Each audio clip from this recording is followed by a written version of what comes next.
When trying to lose weight, which is more important, diet or exercise?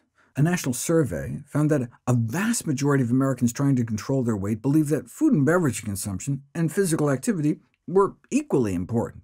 7 out of 10 went with equally important, about 2 out of 10 thought exercise was more important, and only 1 out of 10 chose diet.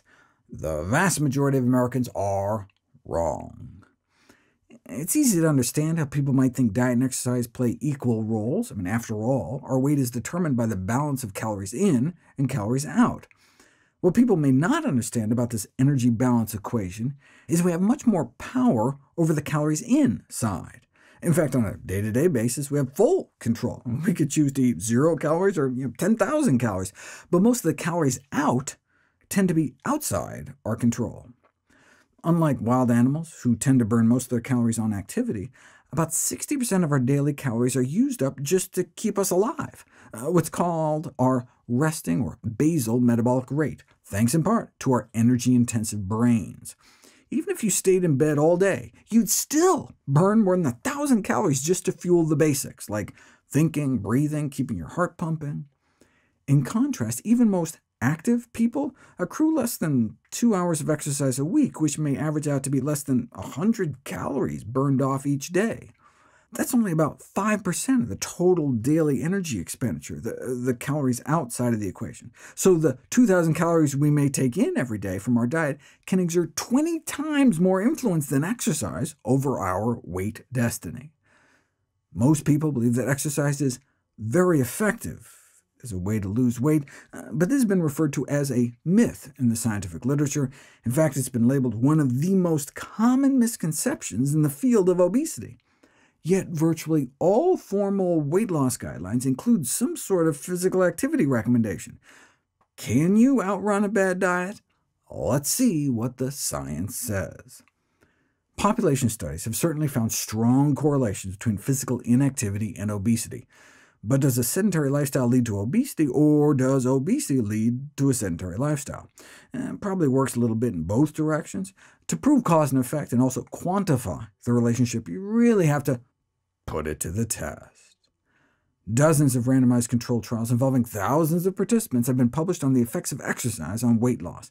Physical activity was not found to be an effective strategy. For example, if you look at the studies that tried using exercise alone to induce weight loss, over an average of about 5 months, people only lost about 3 pounds. When you put all the studies together, it looks like it took around 6 weeks of exercising to get people to lose a single pound. That was exercise alone, though. What about as an adjunct to diet? If you randomize people into a diet and exercise intervention versus just the diet alone, the added exercise group does do better, but the difference in weight loss only averaged about 2 pounds. The studies lasted between 3 and 12 months, and all that extra prescribed exercise only seemed to translate into a few pounds. The 2-pound difference was statistically significant, which means we're pretty sure it was a real effect, but losing 2 pounds over a year's time can hardly be considered clinically significant. As a general rule, researchers like to see at least a 5 or 6 pound drop. In a meta-analysis of 18 randomized controlled trials lasting a minimum of 6 months, the diet plus exercise group failed to significantly beat out the diet-only group at all. There appeared to be no long-term benefit to encouraging people to add exercise to their weight loss regimen. What is going on? Maybe exercise is just better at preventing people from regaining weight? No.